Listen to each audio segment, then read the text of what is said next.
ça c'est le point de départ. Donc le ballon est dans les pieds d'Anthony Lopez et on voit un petit peu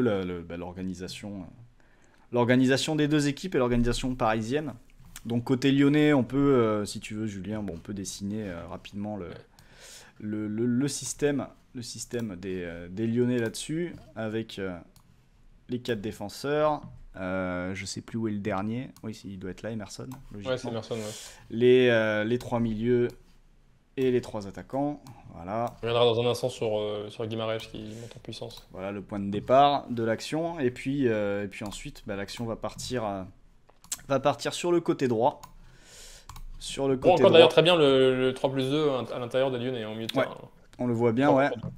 3-4-2. Avec donc la passe de Boateng vers Malo Gusto qui déclenche un peu tout. Et l'animation côté parisien où on a Idrissa Gueye qui est sur. Je pense que c'est Cacré, ouais. Cacré, ouais, logiquement. On a. D'ailleurs, ça pose la question, parce que alors, il est sur Cacré, alors il a suivi, mais est-ce que c'est pas du coup. Que l'un des enjeux, notamment, alors quand on presse en 4-4-2 face à un 4-3-3 comme celle-là avec un 6, l'enjeu pour l'équipe qui joue en 4-3-3, c'est si on contourne notamment la première ligne, réussir à trouver le 6 libre derrière la première ligne. Là, on voit que Guimarães, finalement, alors que Gueye pouvait sortir au pressing éventuellement sur lui, choisit de prendre l'option Cacré qui décroche pour offrir une option proche du ballon, et ça libère Guimarães. Ouais, donc C'est ça vrai c'est. qu'avec Herrera, il y a peut-être un ajustement à faire pour mieux gérer cette passe-là, parce que c'est souvent l'option la plus viable, entre guillemets, pour un 4-3-3. C'est Ouais. contourner pour trouver le 6 face au jeu. Ouais, là je suis revenu au point de départ exprès pour voir comment les joueurs ont bougé. Et en effet, Gay C'est en ça. fait s'est occupé de Cacré comme ça. On a Bappé, il a pas bougé, il était sur Boateng. Et ensuite on a Neymar sur Malo Gusto. Voilà. On va faire les deux en parallèle comme ça, c'est pas inintéressant je pense.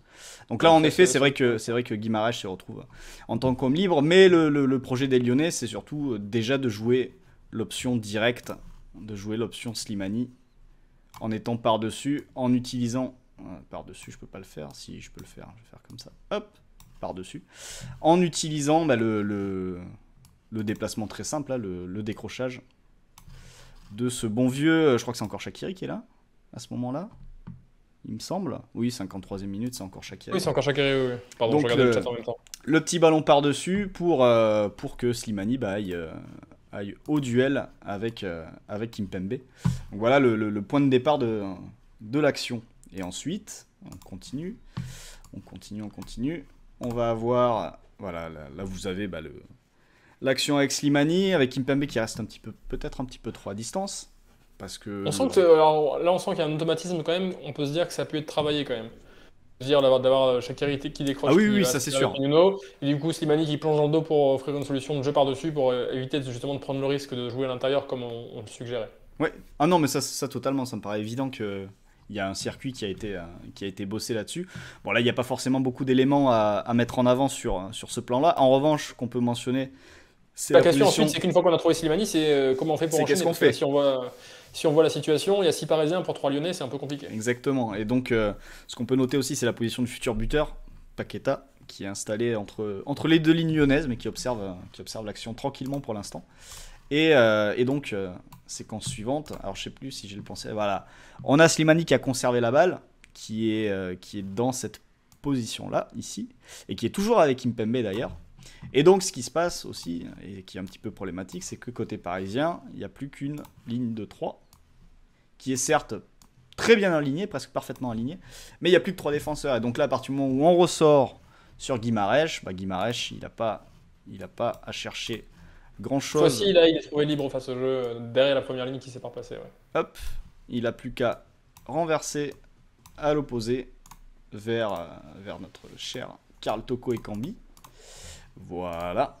Donc là, voilà, il n'y a pas grand-chose à rajouter. C'est vrai que le repli est un petit peu lent, mais bon, ça, le repli de la première ligne parisienne, disons, Et voilà. En fait, c'est ça, c'est c'est des c'est que choses qui disons que ce arrivent. sont des passes de pressing. Quand le ballon est face à eux, là, ils ont été actifs ce soir. Et souvent, ça va être le cas d'autres lignes offensives aussi. C'est pas seulement lié à eux, même si eux, ça se voit encore plus parce qu'ils sont scrutés vraiment, notamment sur cette phase-là. C'est qu'une fois qu'ils sont franchis, ils sont sortis de l'action. Et ça permet souvent d'ailleurs à l'adversaire de progresser au moins jusqu'à la médiane comme ici, et de retrouver ensuite du jeu pour recycler et chercher à l'opposé comme ici. Et d'ailleurs, ce qui est intéressant aussi, c'est que Toko Ekambi a été patient, c'est-à-dire qu'il n'est pas... En restant bien excentré, il sentait qu'il y avait potentiellement jeu sur la largeur à exploiter. Ouais. C'est, notamment une qualité que Guardiola cherche beaucoup chez ses excentrés, rester patient sur la largeur, parce que le jeu finira par arriver en situation de supériorité plutôt que de se précipiter à l'intérieur là où il y a déjà de la densité. Et Donc là, ensuite, Lyon l'a bien exploité. donc on a le renversement ici, donc voilà la situation telle quelle. Et c'est vrai que là, on a déjà une situation d'urgence parce que côté ballon, on a le déplacement d'Emerson qui veut monter pour au moins créer de l'incertitude pour le défenseur qui est déjà Kerrer et qui est déjà en difficulté à 1 contre 1 depuis le début du match. C'est vrai que là, il n'y a aucune aide pour Kerrer. Hein. Là, il doit se débrouiller seul. Et là, ce qui est... C'est Di Maria là, qui est chaussure rouge qui pourrait éventuellement venir aider. Ouais. Et il avait fermé intérieur. Mais il a décidé de fermer intérieur, ce qui était pas si bête finalement de fermer intérieur quand tu vois d'où est venu le problème, d'où est venue la situation.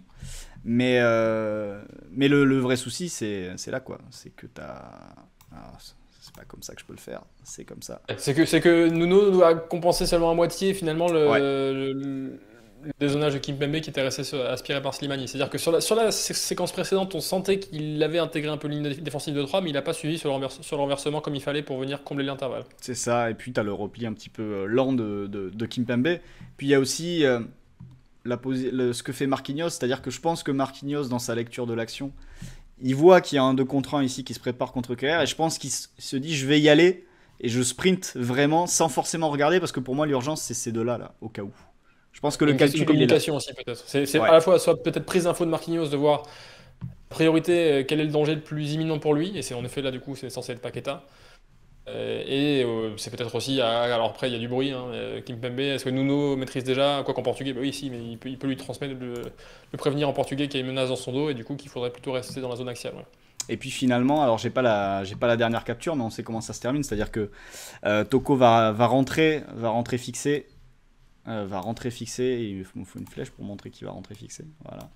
Va rentrer fixé, et puis il va vraiment trouver le bon moment pour faire une super passe par contre pour Paqueta dans le dos de Marquinhos. Et puis Paqueta qui peut terminer de près, je pense qu'il est par là quand il finit l'action, dans ces eaux-là, à peu près. Et donc permettre à l'OL d'ouvrir le score à la 54e minute.